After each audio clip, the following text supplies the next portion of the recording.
Ce Shabbat, on l'appelle Shabbat Hagadol. Et pourquoi? Les fiches Shena Sabo Nes Gadol. Parce qu'il y a eu un grand miracle.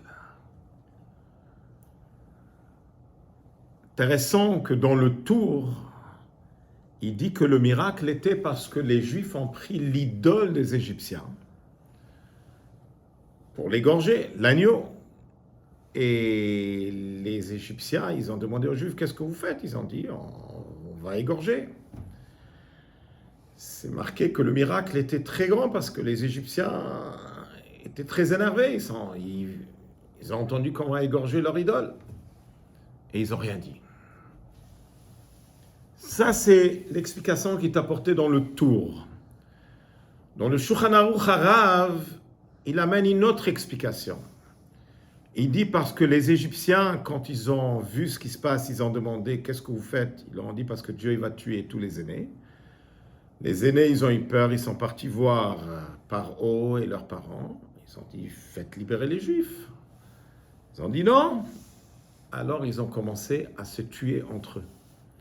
Et c'est ce qu'on dit « Les maké mitzrayim bifchorem ki leolam chasdo » Quand ils se sont tapés entre eux, c'est ça le miracle de Shabbat Hagadol. La question qui se pose, pourquoi Rabbi Shneur Zalman dans Shulchan Aruch Harav, il n'amène que cette raison? Il n'amène pas l'autre raison que les Égyptiens auraient pu faire du mal aux Juifs. Ils auraient pu tuer les Juifs, ils n'ont rien fait. Pourquoi il amène seulement cette raison? Et la question est encore plus grande, parce que ce qui nous concerne, c'est plus ce qui concerne au peuple juif, parce que le juif, il devait amener un Korban Pesach.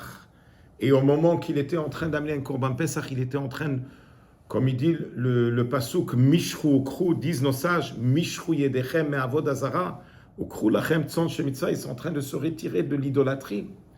Donc c'est un moment très essentiel chez le peuple juif, ils sont en train de s'éloigner de tout ce qui est dit idolâtrie. C'est là où ils commencent à se connecter avec des mitzvot. Heureusement que les Égyptiens n'ont pas dérangé, ils n'ont rien dit. Mais ce que les Égyptiens se sont tapés entre eux, qu'est-ce que ça a à voir avec le juif?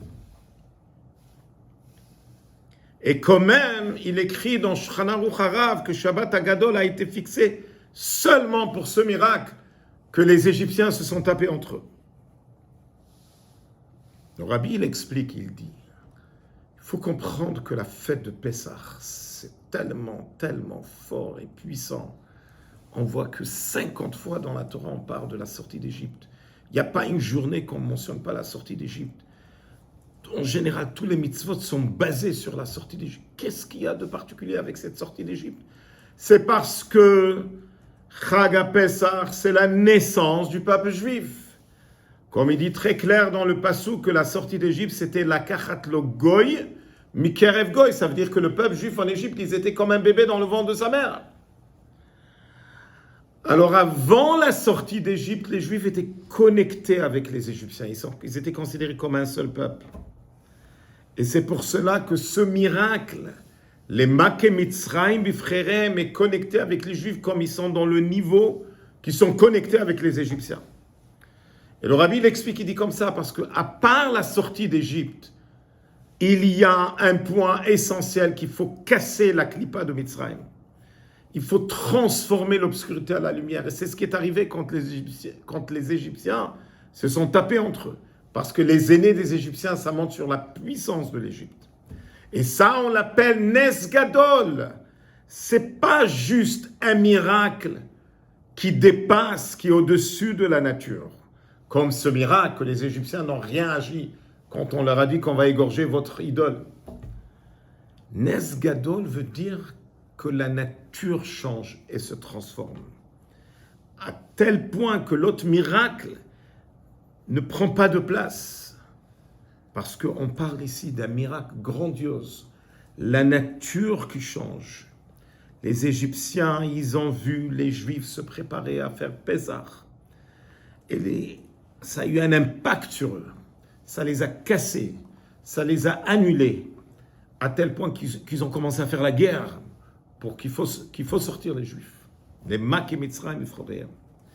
Et là, on va comprendre que chaque année, ça se renouvelle de nouveau. La naissance du peuple juif, ce que Dieu nous a choisi. Et ça s'exprime dans ce miracle qu'un juif, il doit savoir qu'il doit avoir un impact sur les nations. Il doit avoir un impact sur le monde. Changement dans le monde. Et c'est ce qui va arriver à l'arrivée de Mashiach. Le monde, il va changer. Les nations vont se transformer. Ils vont commencer à appeler au nom de Dieu. Très intéressant qu'en 1989, après que le Rabbi il a expliqué la grandeur de Shabbat Hagadol, et ça c'est arrivé le 10e jour du mois de Nissan, et cette année, c'est mamash, c'est pas chaque année que Shabbat Hagadol tombe le 10e jour de Nissan, mais cette année, oui, ça tombe le 10e jour de Nissan. Le Rabbi a dévoilé un grand secret en se disant qu'il y a une grande différence entre le chiffre 10 et le chiffre 11. Il dit que le chiffre 10, ça c'est comment le juif, il est connecté avec le monde, il amène une perfection dans ce monde, il fait un changement dans ce monde. Et c'est quoi le chiffre 11? Le chiffre 11, ça c'est comment le juif, il est en train de s'élever de les critères de ce monde. Et c'est comme le juif, il est connecté avec Dieu lui-même. Et c'est ça le chiffre 11. Parce que le 10, c'est le parfait. Le 10, il y a les 10 commandements, il y a le minyan, c'est 10, et il y a les 10 paroles avec quoi le monde a été créé, les 10 forces, les 10 séphirotes. D'où vient le chiffre 11? Le chiffre 11, il dépasse toutes les barrières, toutes les limites. Il dépasse la logique. Alors Rabbi dit, il nous annonce un grand chidouche. Il parle de le 11 Nissan. Il dit qu'on parle toujours que la fête de Pessah, c'est la naissance du peuple juif. Et le Rabbi, il annonce que la naissance du peuple juif a commencé le 11 Nissan. En d'autres mots, ce samedi soir et dimanche, c'est une très, très grande journée. Comme chez Moshe Rabbeinu, quand il est né, le monde entier se remplit de lumière. On peut dire sur notre cher Rabbi. Le monde entier s'est rempli de lumière avec sa naissance. Le Rabbi a illuminé le monde. Le Rabbi est parti chercher les Juifs les plus éloignés, les plus perdus, et il les a élevés. Il leur a donné une force. Il leur a donné avec des bonnes paroles. Le Rabbi est arrivé à chaque Juif dans le monde. C'est quelque chose que c'est du jamais vu. Ça fait 3335 ans que le peuple juif est devenu Am Israël. Bezrat Hashem, cette année à Pessah. Mais c'est du jamais vu ce qui s'est passé avec le Rabbi. Le Rabbi parlait un langage qu'on n'entendait jamais, cet langage, mais notre génération a mérité que le Rabbi a pris sur lui cette mission impossible, qu'il ne faut pas qu'il reste un juif sans la Matzah Shmura, il ne faut pas qu'il reste un juif sans Mishloach Manot, il ne faut pas qu'il reste un juif qui n'a pas mis les tefillin. Cet langage, c'est qu'on est à la fin du temps, on est à la fin de l'exil, et il faut atteindre chaque juif, au moins que chaque juif fasse une mitzvah. Alors, Rabotai, c'est important de célébrer ce samedi soir et dimanche. N'oublie pas de dire le nouveau Mizmor du Rabbi. Ça va être le Mizmor 122, Kouf Ravbet. Il faut célébrer, déjà commencer les célébrations ce Shabbat, et de prendre sur soi-même d'offrir un cadeau au Rabbi pour son anniversaire. Le meilleur cadeau que vous pouvez offrir au Rabbi pour son anniversaire, c'est que ce dimanche, vous allez mettre les tefillin à un juif qui n'a pas mis les tefillin. Vous allez convaincre un juif à vendre son chametz.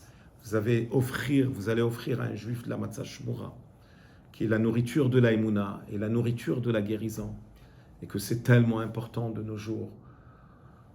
Comme il dit Rabbi Shimon Bar Yochai, c'est tellement important de se renforcer avec cette nourriture et de faire attention à cette mitzvah le soir du Seder, même si c'est un repas copieux. Mais il n'y a pas plus important que la nourriture de la matzah shmura, qui est une mitzvah midoraita. Donc il faut faire attention de manger 4 kazaït.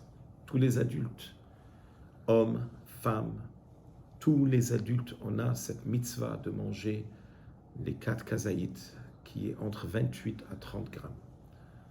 En général, kazaït, c'est autour d'une moitié d'une matzah. Alors on vous souhaite de passer de très bonnes fêtes. Chag Kasher v'Sameach. Shabbat Shalom et un joyeux Yud Aleph Nissan.